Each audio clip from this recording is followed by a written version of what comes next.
তোমাকে শাস্ত্র মতে শিক্ষা দিয়া হল না? হইছে হয় দৈত্যপতি। উত্তম।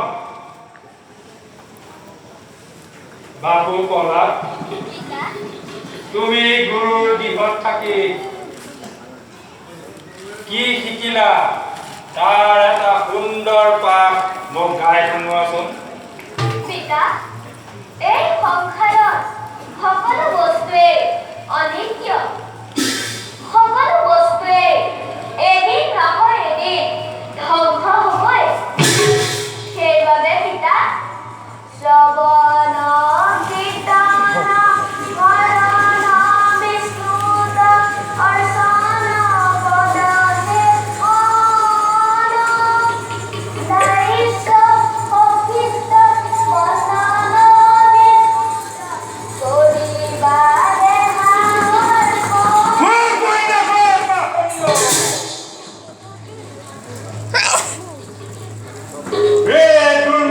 ব্ৰাহ্মণ গুৰু খণ্ডমৰ্ক পুত্ৰ প্ৰবলক অগণে এই শিক্ষা হাৰিয়েছিলি। দৈত্যপতি, আমি এখানে শিক্ষা কেতিয়াও দিয়া নাই প্ৰহ্লাদক। এই শিক্ষা ক'ত পালে আমি একো বুজিব পৰা নাই দৈত্যপতি। গুরু এজনে শিক্ষা দিয়া নাই, তলে তলে নামলে কথা ক'ত শিকিবি পাপ।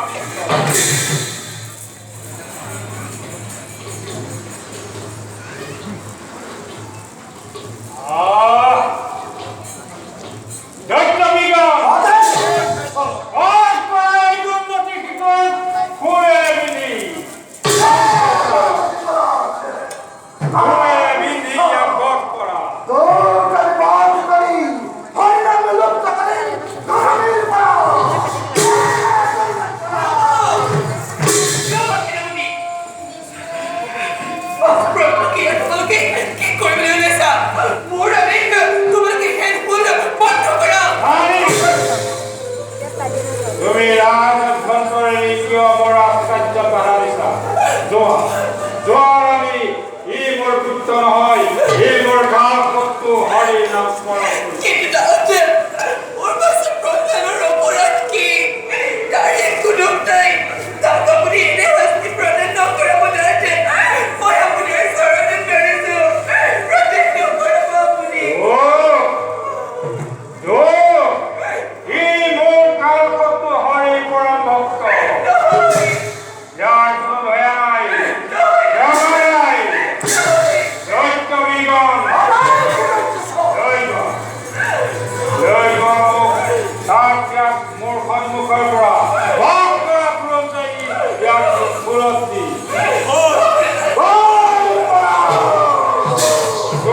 তুমি ইয়াৰ পৰা গুচোৱা খুব কৰা ত্যাগ কৰা।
ফুলবিলাক কৃষ্ণ তৰোৱালবিলাক ইয়াৰ গাত লাগি ব্যৰ্থ হ'ল ই মোৰ একমাত্ৰ চিৰশত্ৰু হৰি মায়া দৈত্যবৃগৰ ধ্বংস